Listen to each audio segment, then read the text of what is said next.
Welcome to the Schools of Excellence podcast, where we have conversations about education, leadership, and building a school of excellence.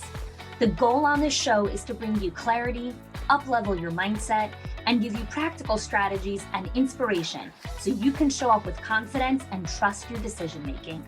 I'm Chani Wolshansky. I'm a mom of 4 under 10, a former New Yorker, and been in the early childhood field my entire life. And I'm so grateful that you've joined me for this conversation.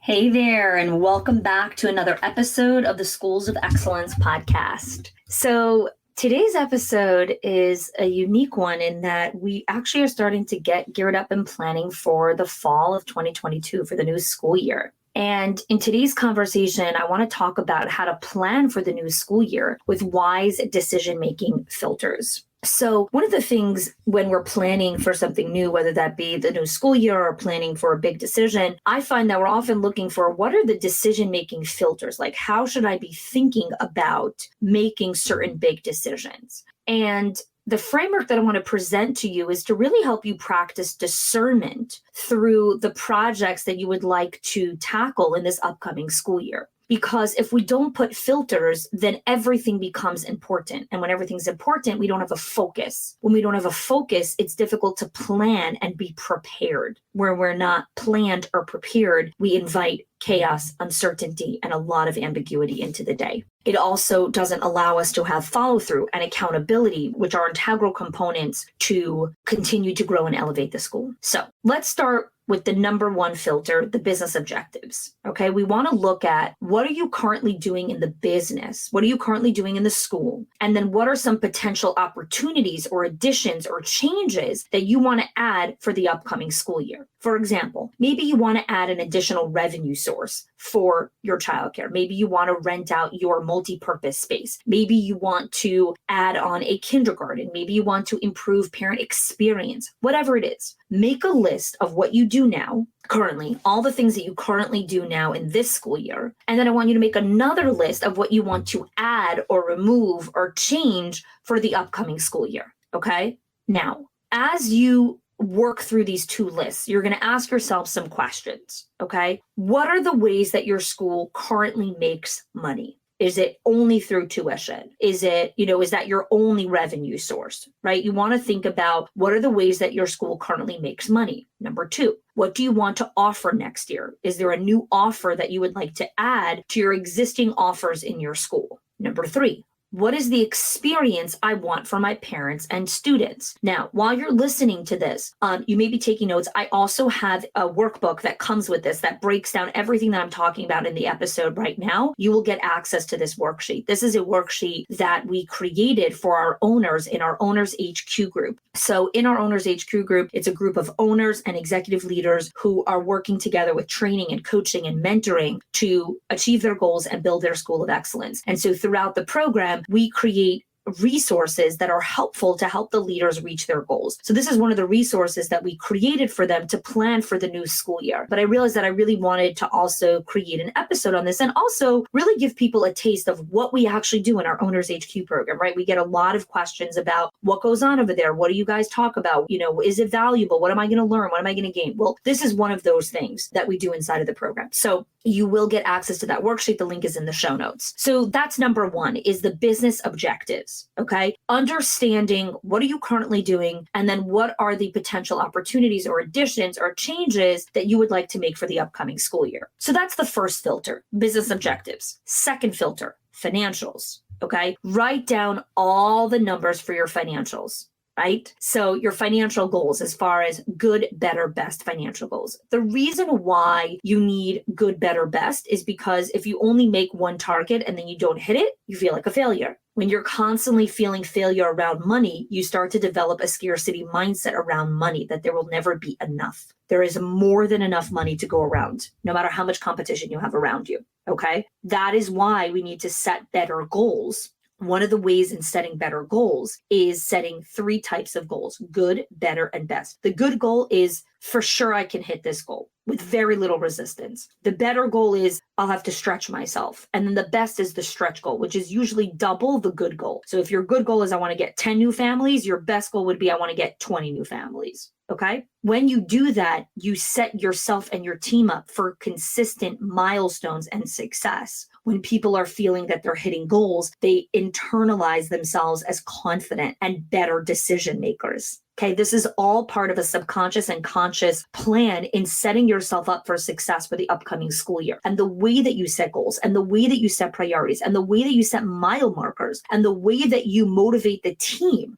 are integral components to building their internal resilience and confidence for when there is a rainy day, which is coming. Rainy days always come. The question is, are you prepared? Okay. Once you create the financial goals, always have that conversation with your CFO, your accountant, whoever it is, and then bring it to the team. Okay. Now, let's go to the next part of financials. The next part of financials is looking at through this next filter. Again, this episode is all about understanding the filters. I often find people come to me for coaching, for training, for mentorship, because they're trying to understand how to become better decision makers. They're trying to understand, how do I make this decision? Is this the right thing to do? And the more you can learn what filters to put on what decisions, the easier you can trust your internal compass of that the wise person inside of you will come out and know what to do in those moments. So let's talk about your financial goals. What are your goals that you can hit given these 4 things: time, money, people, resources,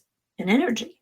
Given the time that you have allocated, energy, resources, people, money, right? What can be your financial goals?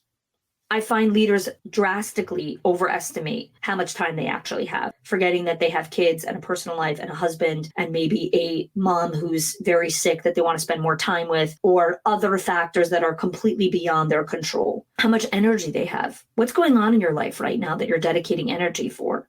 Are you in a season of grief where you're really heavily in grief and healing? Well, then you don't have as much energy on your hands to dedicate to certain projects. You're in a very tender place, and we need to honor and respect that. It doesn't mean you're weak. It means that your energy is going to grief and healing, and you will come out of that. You will move forward from it. But are you honoring the season that you're in?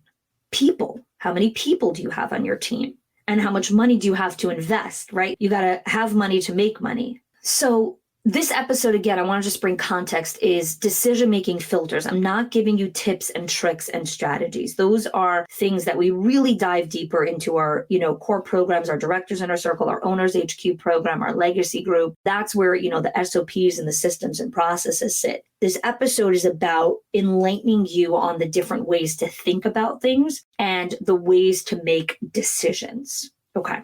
Now let's look at expenses, the third filter. Okay, so the first filter was business objectives, financials. Now let's look at expenses. Audit your expenses by asking your bookkeeper to run a report of all the expenses of the last year and categorize them to the best of their ability. Okay, so that you can see, where are you spending your money and where do you want to stop spending your money? Okay, each business has unique expenses and priorities, and you want to take the time to write down yours going forward. Okay, you may need to consult with other team members to give you feedback on the expenses that are actually required to move the business forward. So oftentimes we don't run expense reports and recognize, like, I'm actually not spending enough money in this category, or I'm spending too much in this category. I need to allocate it here. Okay, so some categories are like business development and training, rent or mortgage, supplies, payroll, tech, client onboarding. But business development and training is a big topic right now because a lot of people are getting grants from the government to use for professional development, for training. And leaders are thinking about, where should this money go? And I oftentimes feel like leaders take a very one-dimensional approach, that the money should go for the staff. We should train the staff need training. And yes, the staff do need training, but the leaders need training. The leaders need community, training, mindset work, leadership development, so that they could be the best leaders to create the environment for the staff. It's the ripple effect. It starts with you. And so if you're sitting on a pile of cash and saying, okay, where does this go? I think the first question I want to invite you to ask is, have I invested in myself recently? Am I part of a coaching group or a training program? Or is there an event that I want to go to that can up-level my mindset, my training, my networking group, my leadership skills?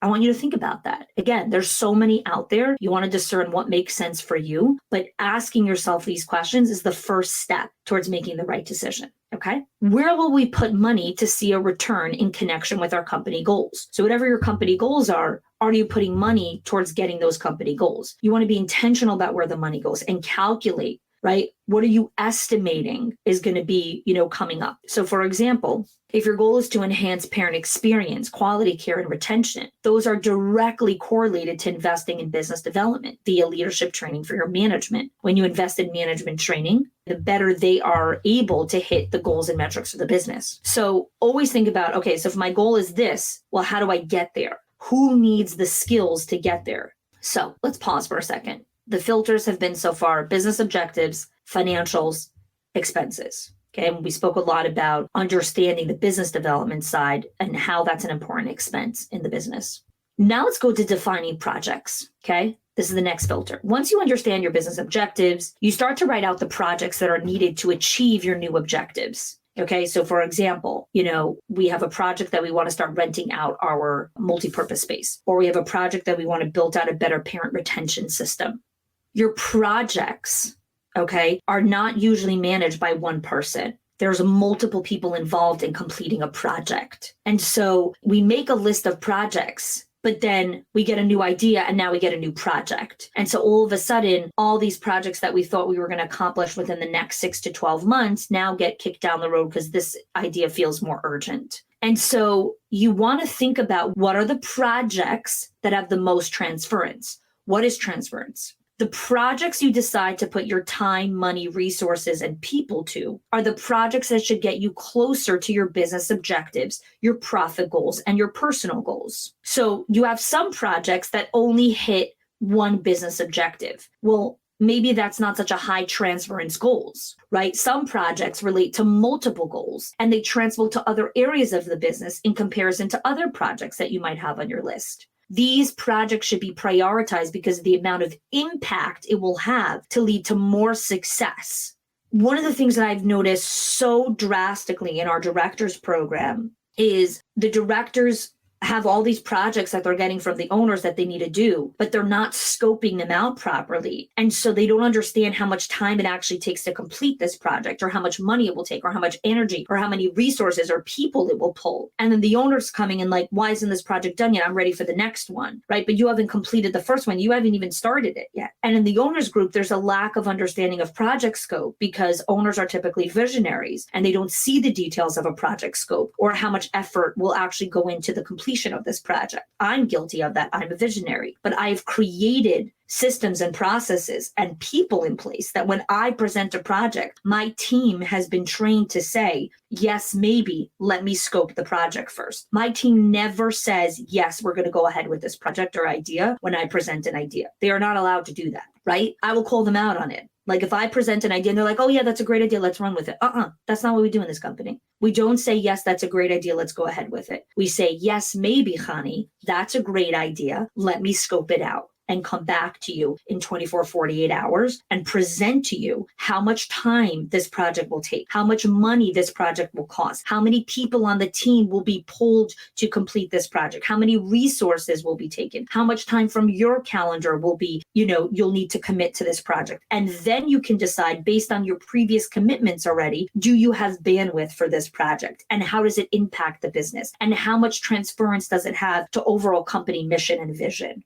And so now you're thinking, well, then I would almost say no to every project because yes, exactly. You're going to start practicing the mature skill of discernment, of not saying yes to every idea and project that pops into your brain. Welcome to being a visionary. I have 50 ideas before breakfast every day. If I acted on every single idea that I had, my business would shut down.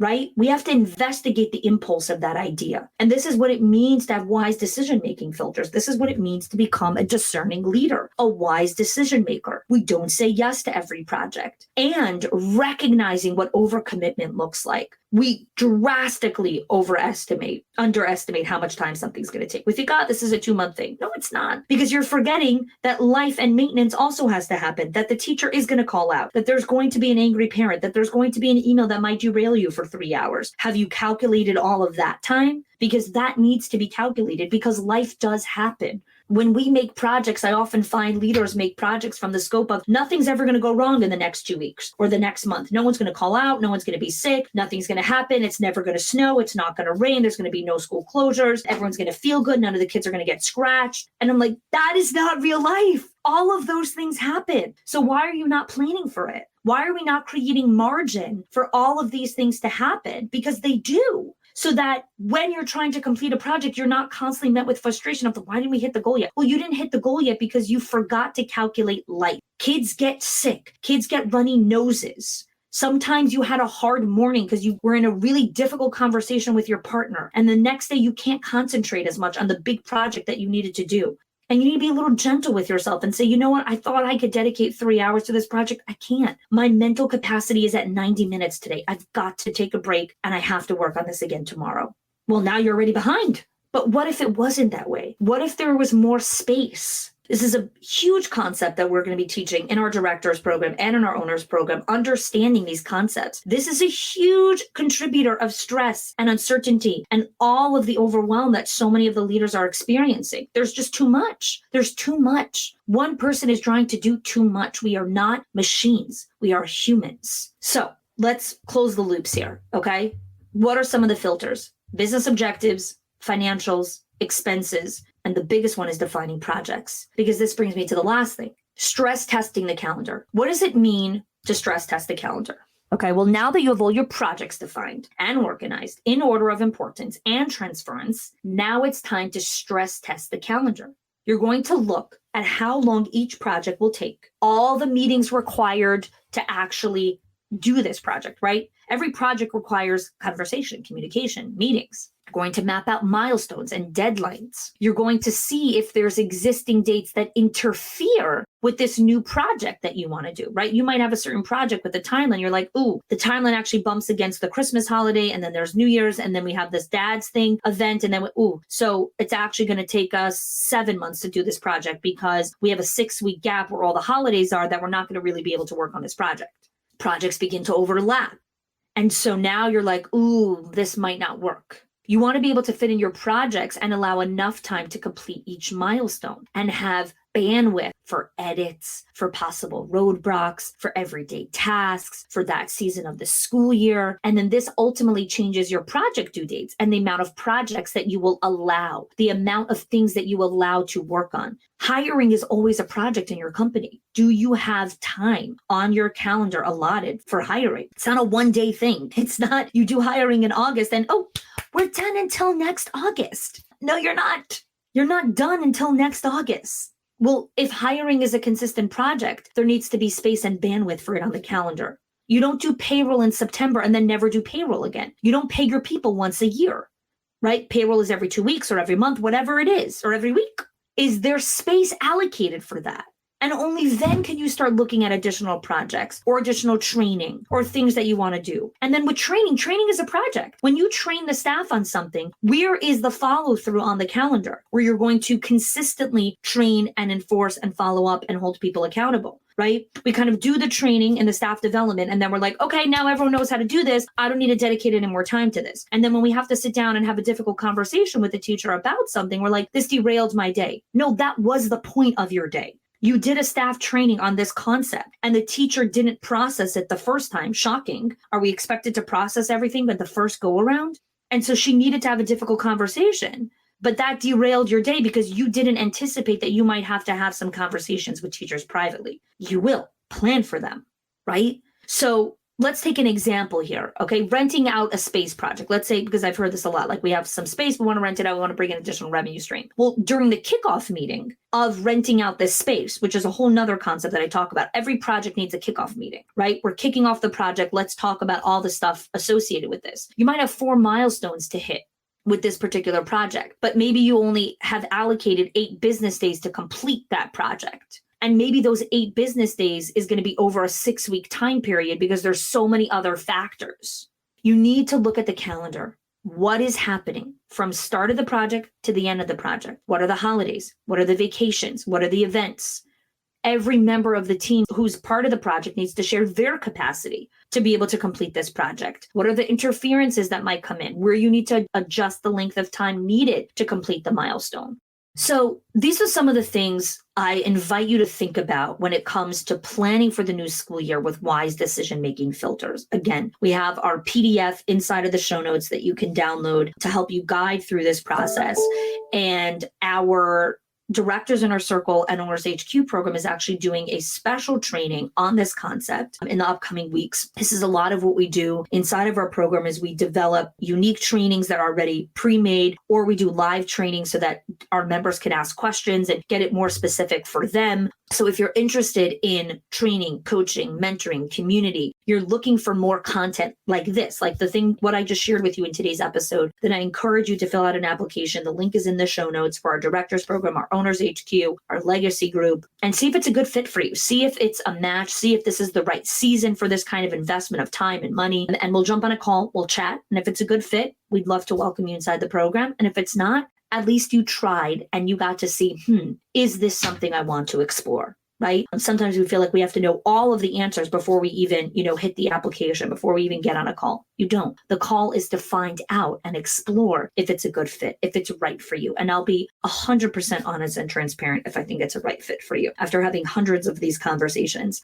I know who's a good fit. I know who's going to benefit from the program. Depending on your season of life, what's going on in your school, the structure, your business model, we'll be really transparent about if we think we could really support you and your journey, or if we think there's some, other channels that would be best. So wishing you an amazing day. Thanks so much for joining us in today's episode. If this was helpful for you, please share it with a fellow friend, school leader, director, owner. You could click the copy link button in the show notes and, share that with a friend. And if you haven't had a chance, would love if you can rate and review this podcast. Leave us a review. Reviews help us become more exposed and more visible to other school leaders who are looking for content like this. Thanks so much for joining and have a great day. If you are loving the Schools of Excellence podcast and have gotten any value out of it for your school, I would love if you can do 2 things for me. 1, subscribe to the show so you never miss an episode. And 2, can you please leave us a review? Reviews help other school leaders know that this is the place to learn how to build a school of excellence. And I would be so grateful if you can do that for us. Your help and support makes this show to be able to be listened by the thousands of other school leaders all around the world. Thanks so much for listening, for giving us your time and attention each and every week, and I appreciate that you have joined us.